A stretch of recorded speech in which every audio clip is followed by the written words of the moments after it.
Hello, hello. Hey guys, how's everyone doing? Hello, hey guys, we are Hello. here. We are here, and everyone, come on in because we are here. We are Silver Sisters Speak, and we have been waiting for this opportunity to speak to you today. And what we believe is love is possible 40, 50, 60, 70, and beyond. Woo! So, yeah, that's what we believe. We believe that love is possible. And we really like talking about all things love, dating, marriage, singlehood. We love all things of the heart. And today we have a special topic. And what we do is we don't claim to be experts, but we know a lot of stuff because we have a lot of experience. And we've decided to put that together so that we could share with other people and perhaps motivate and inspire other people on the subject of love. And we're going to talk today. Our subject is mature dating. Are you the red flag?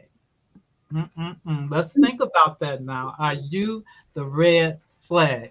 And first of all, we're going to start with Adelina, Fly Granny. You may know her as Fly Granny BK. So, Adelina, take it away. Yes. Hi, everybody. My name is Adelina, Fly Granny BK. I'm a pro aging advocate, inspiring folks to live vibrantly in every area of life, from mature dating to fashion to lifestyle. And I'm here with my sisters to inspire you.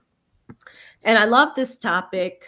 Are you the red flag? Because I think in my dating history, I was the red flag in, maybe a couple of cases. So I want to approach it from the topic of, are you too needy? Are you the red flag because you're too needy? Um, Here are a couple of things to look out for.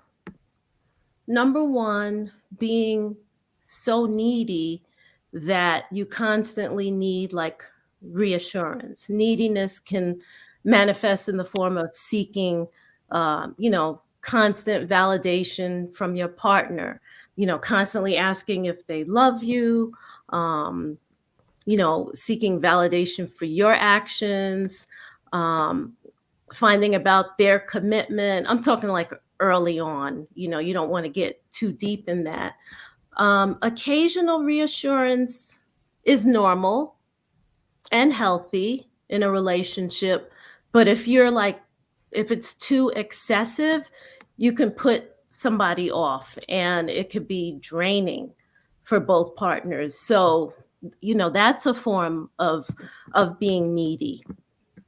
Another thing is being over dependent on your partner. It could show up, you want your partner to be everything emotionally, physically, just everything for all your needs. And we all know that nobody can do that. Not even, you know, we can't even be everything for our partners. So it's kind of unfair to be that needy. Um, and then when you do that, you kind of neglect yourself, your own personal development. Um, but relying too heavily on your partner it just creates an imbalance, and it's just straining. And let's be real, it's just not realistic to think that anybody can meet all of your needs or anybody else's needs.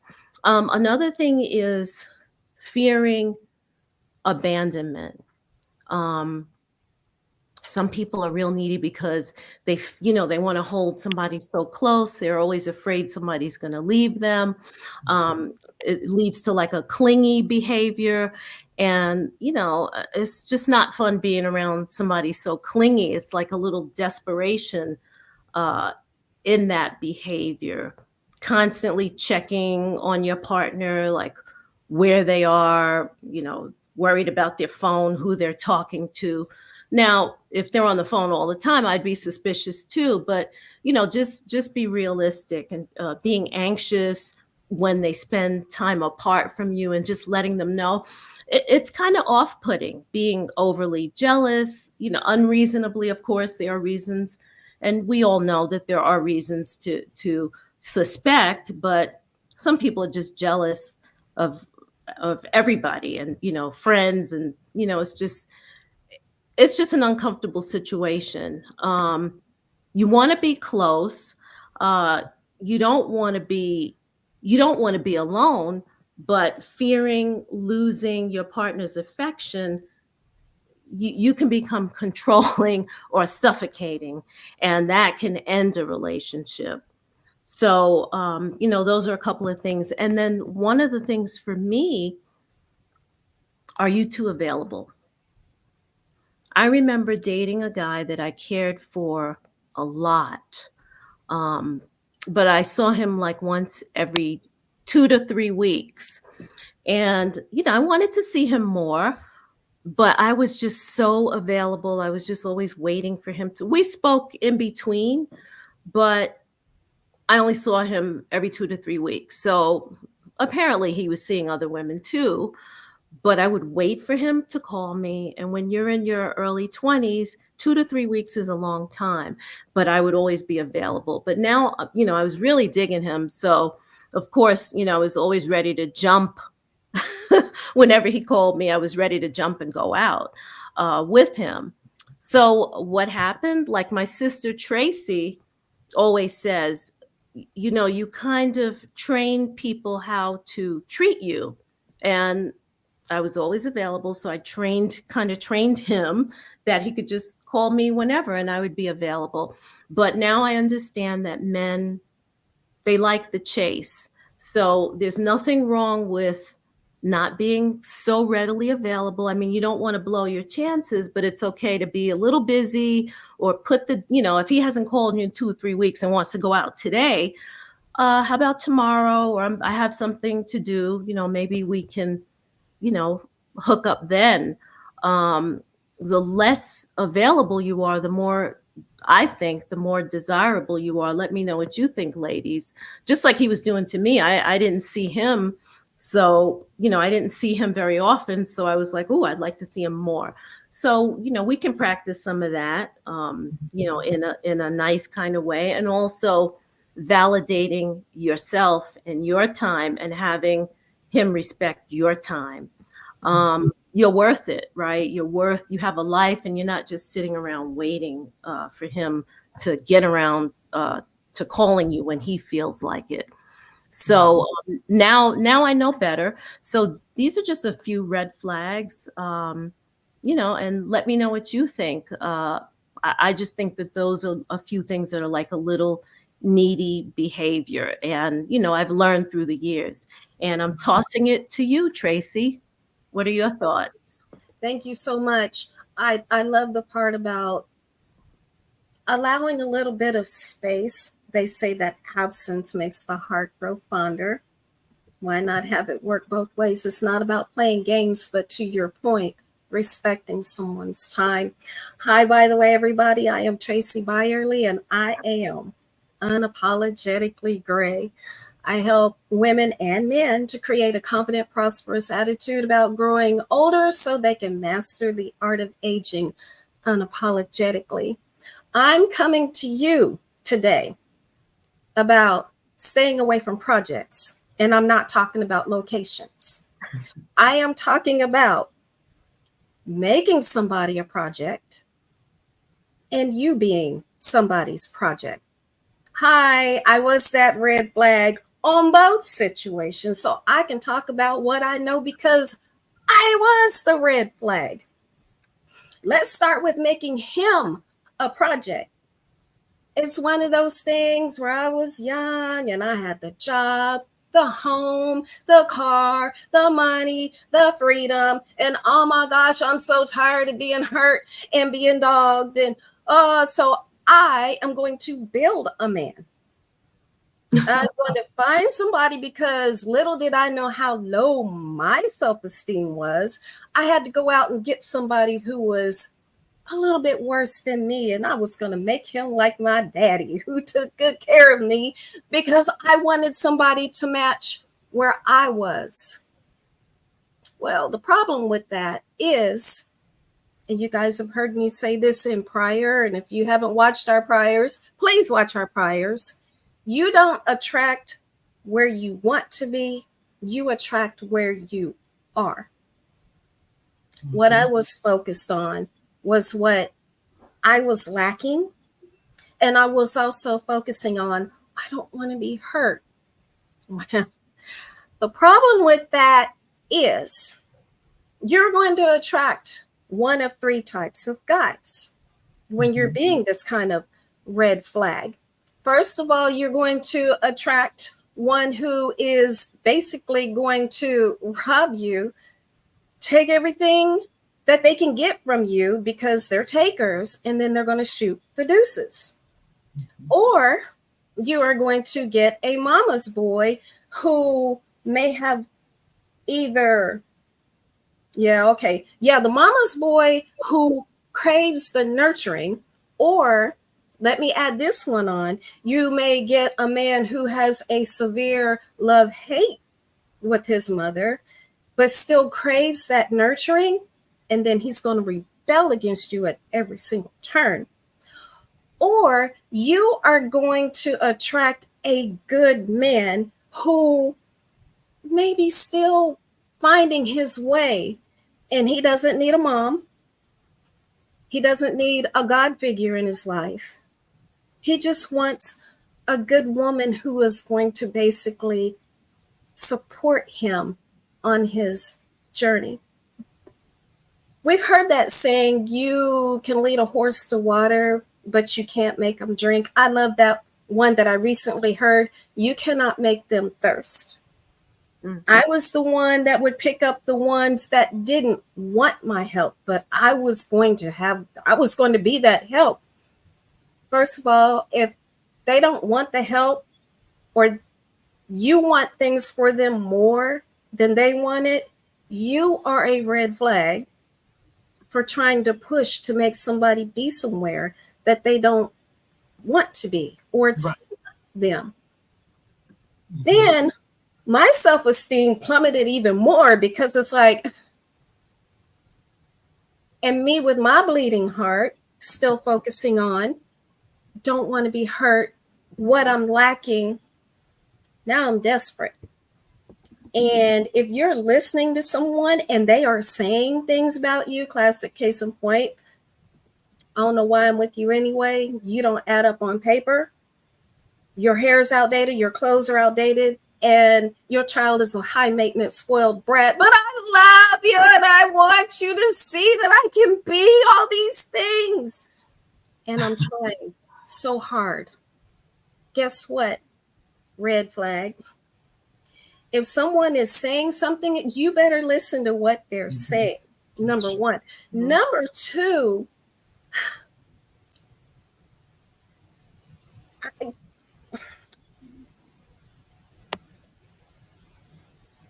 we attract where we are.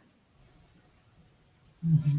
And I would say to you, if this is what you're picking up, take yourself off the market, because this does not work for you. You will never be enough.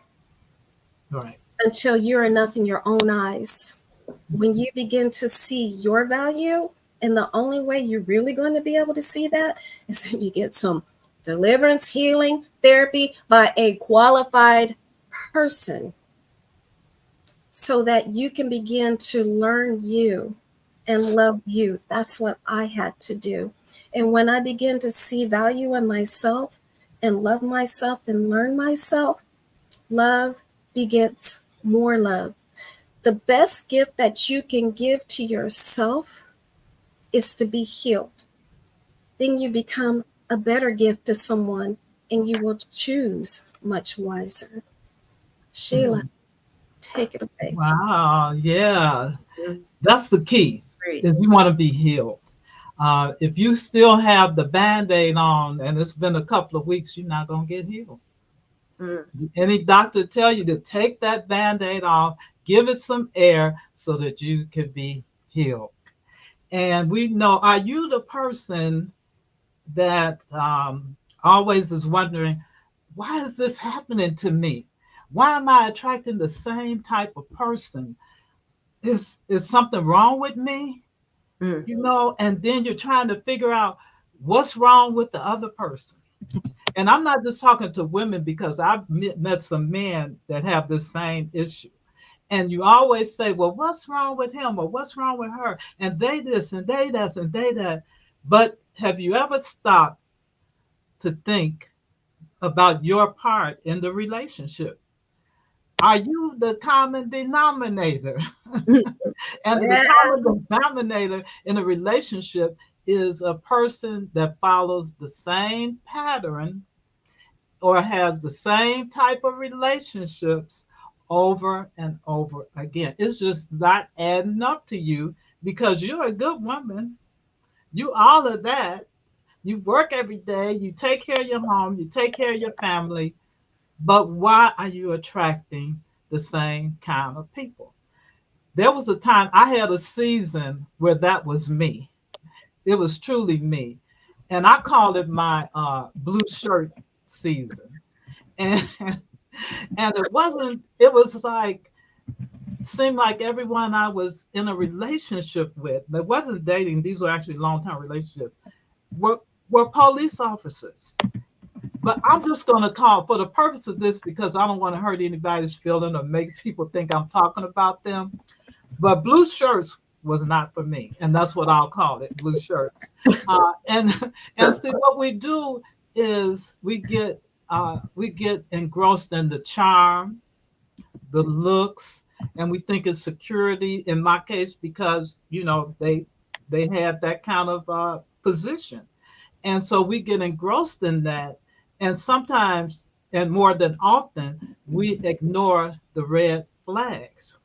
And these were long-term relationships, but basically were not good relationships, because you also have again, I'm not saying everyone is like this, but you have a pattern of womenizing, and you have a job where women, they like that. They like the security of a blue shirt. And then, not to mention, if it's a handsome blue shirt and a charming blue shirt, and they take you out and this and that and all of that, and you get hung up in that.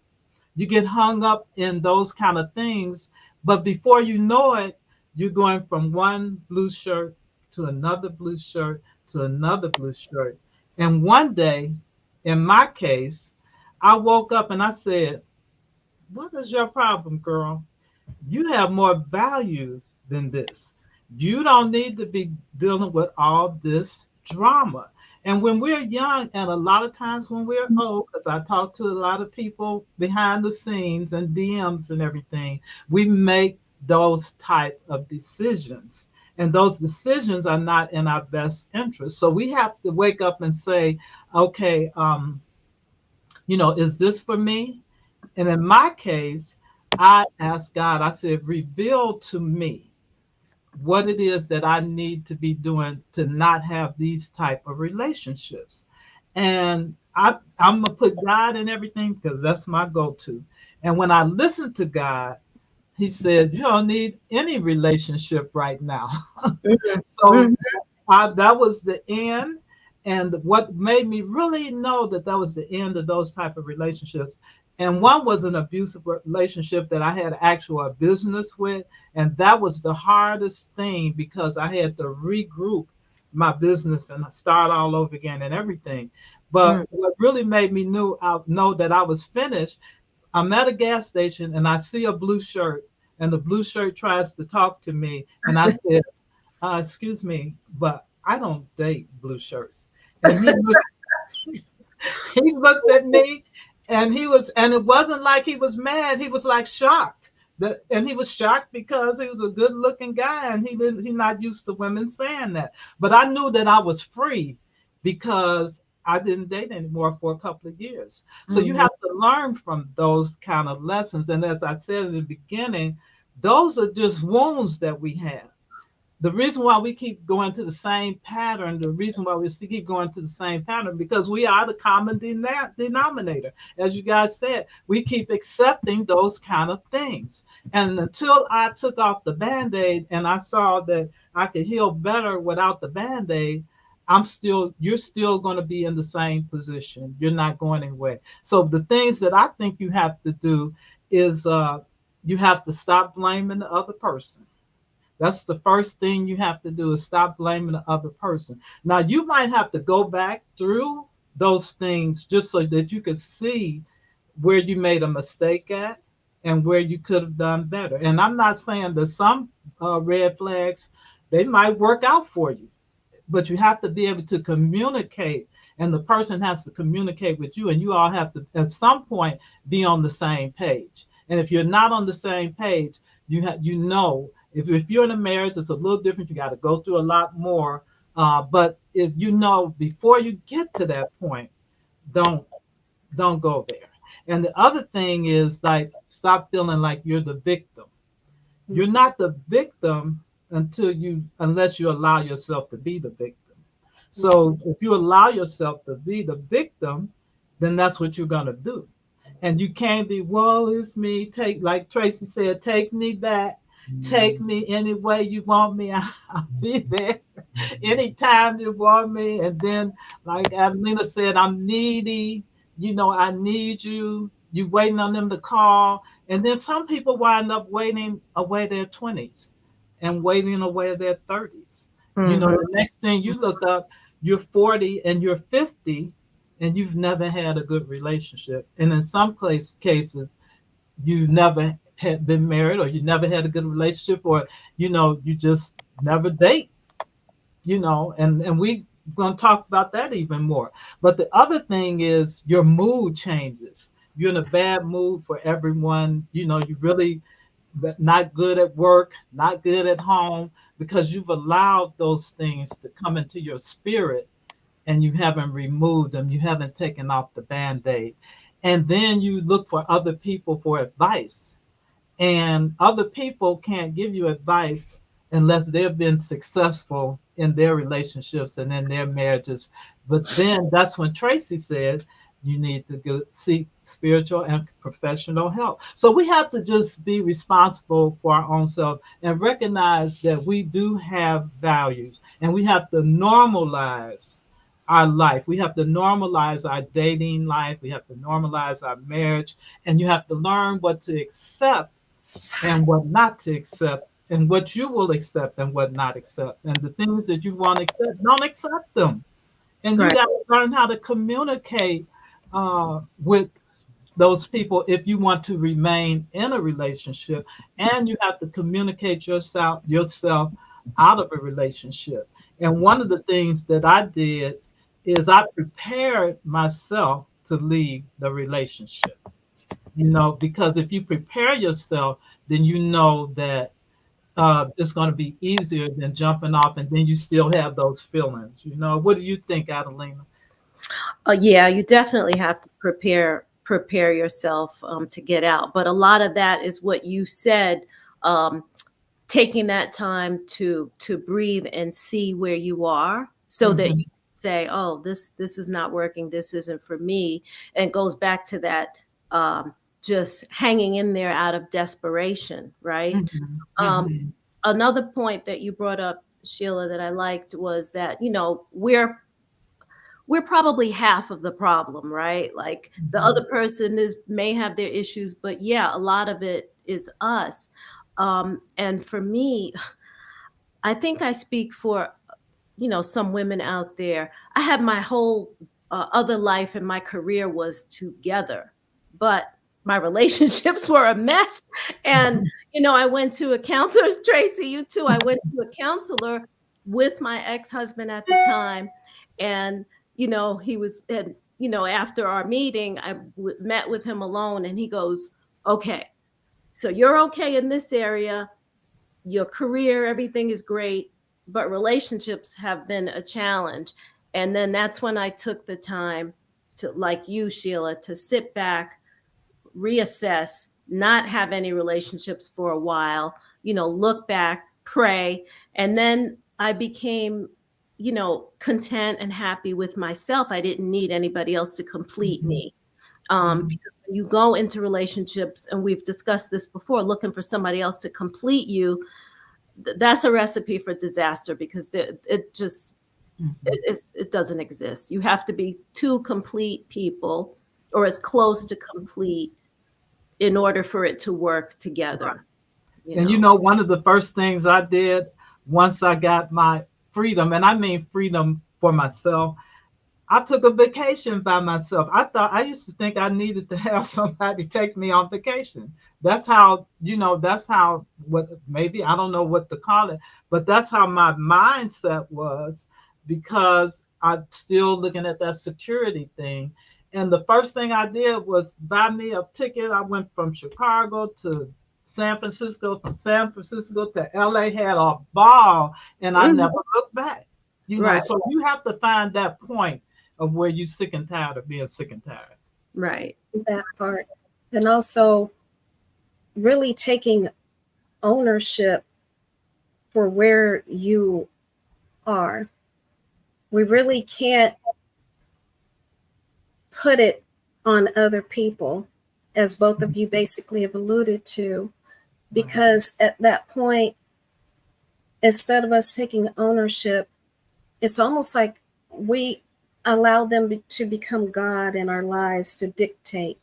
And if they have that much power over you, right, they have that much power over you where you're jumping at every turn, and you're not functioning for you, that's not a red flag for them. I go back to us being red flags, yes, but being red flags to ourselves, because at the end of the day, relationships start with us. If we don't have a good relationship with ourselves, if we don't truly love ourselves, we can't expect somebody else to take the burden to love us better than we love ourselves. True. That's the biggest thing. Truth be told, that is the root of many of us being red flags, is that we don't have a good enough relationship with ourselves. And I'm not talking about all of this out here. I'm talking about the inner essence, men and women. That's where it starts. Wow. I love it. I love it. And one of the things that we need to be is self-sufficient. So if you're self-sufficient, you don't have to worry about being needy, because you have your own life. And so it's time, I think it's time that what do? They take the white rag and wave it and surrender. Surrender, y'all. Come on. Surrender to self, surrender to self. And we wouldn't say these things if we had not. We're saying what we've been through, and we don't have a problem with revealing those kind of things, because we're in a different place. And so when you're in a different place, you could talk about those things.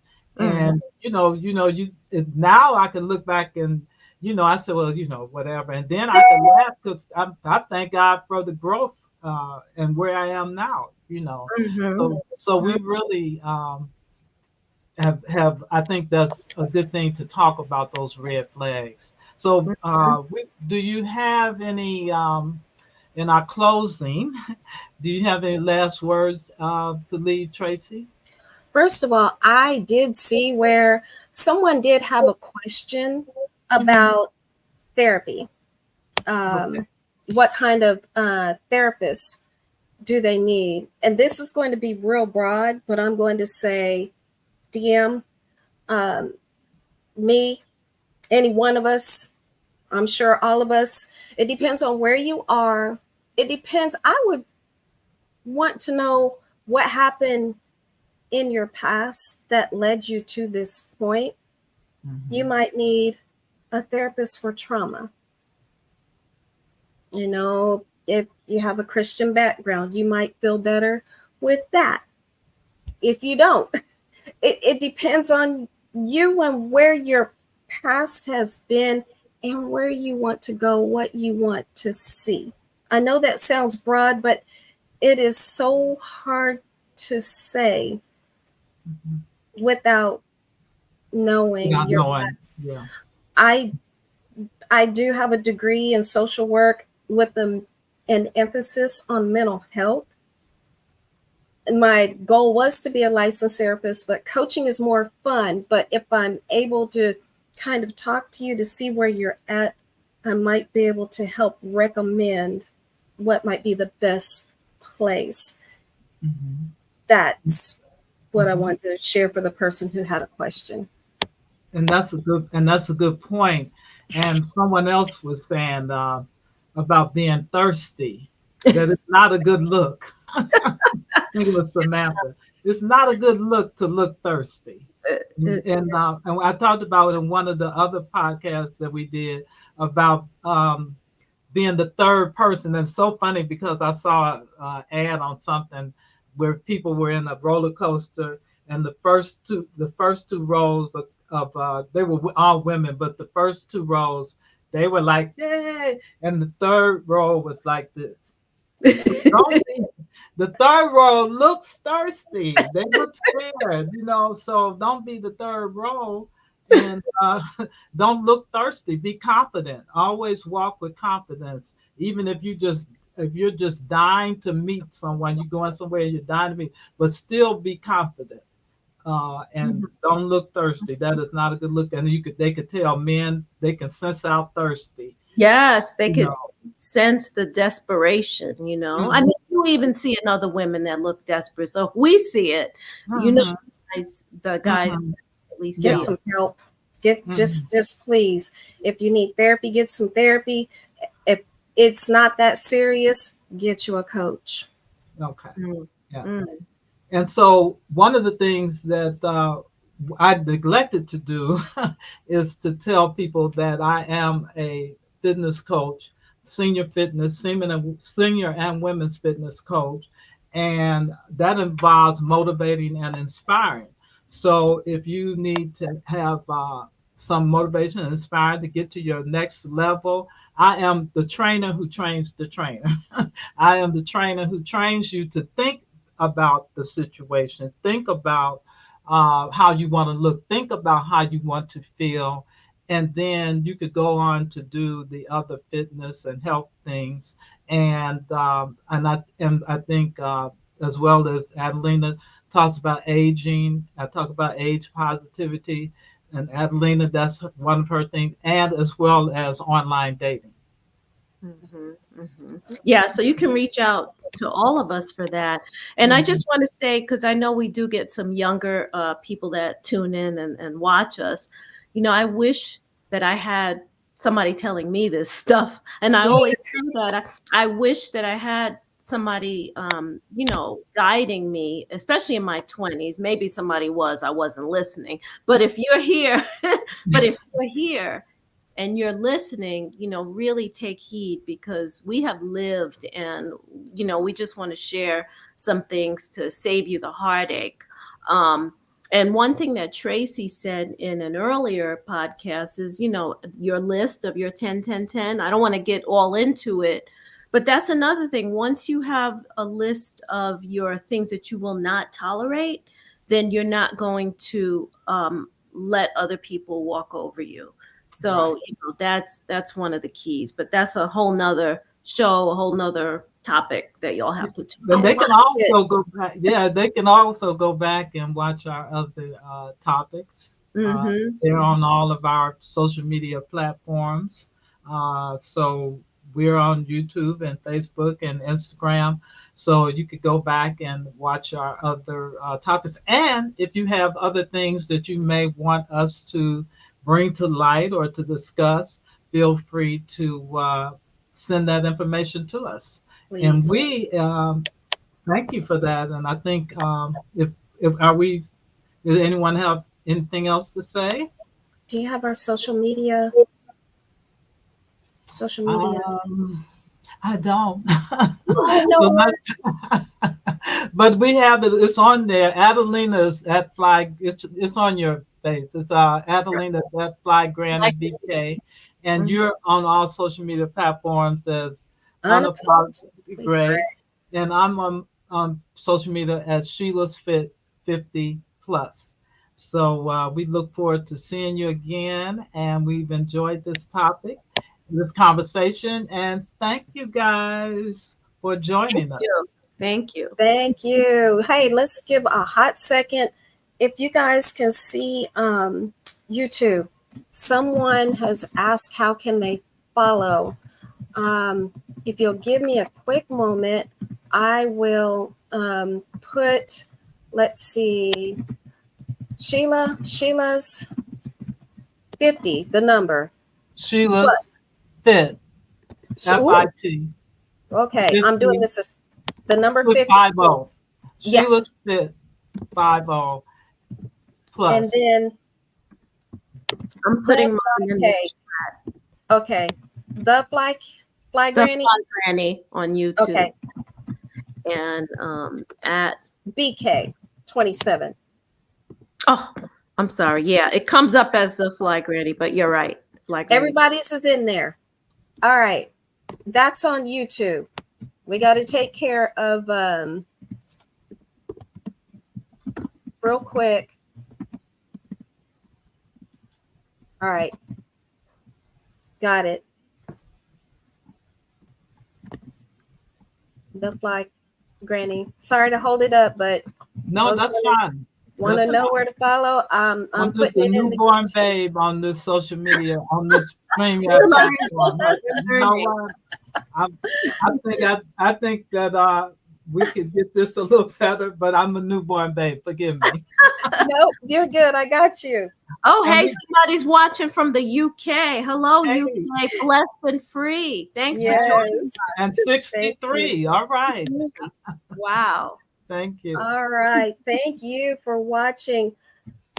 All right. Good. We're good. And if you missed us, then this will be on our social media platform, so you can go back and see the beginning. Thank Yes. you, girls. Thank you, guys. Love you. Thank you for joining us so much. Watch the replays and Okay. comment.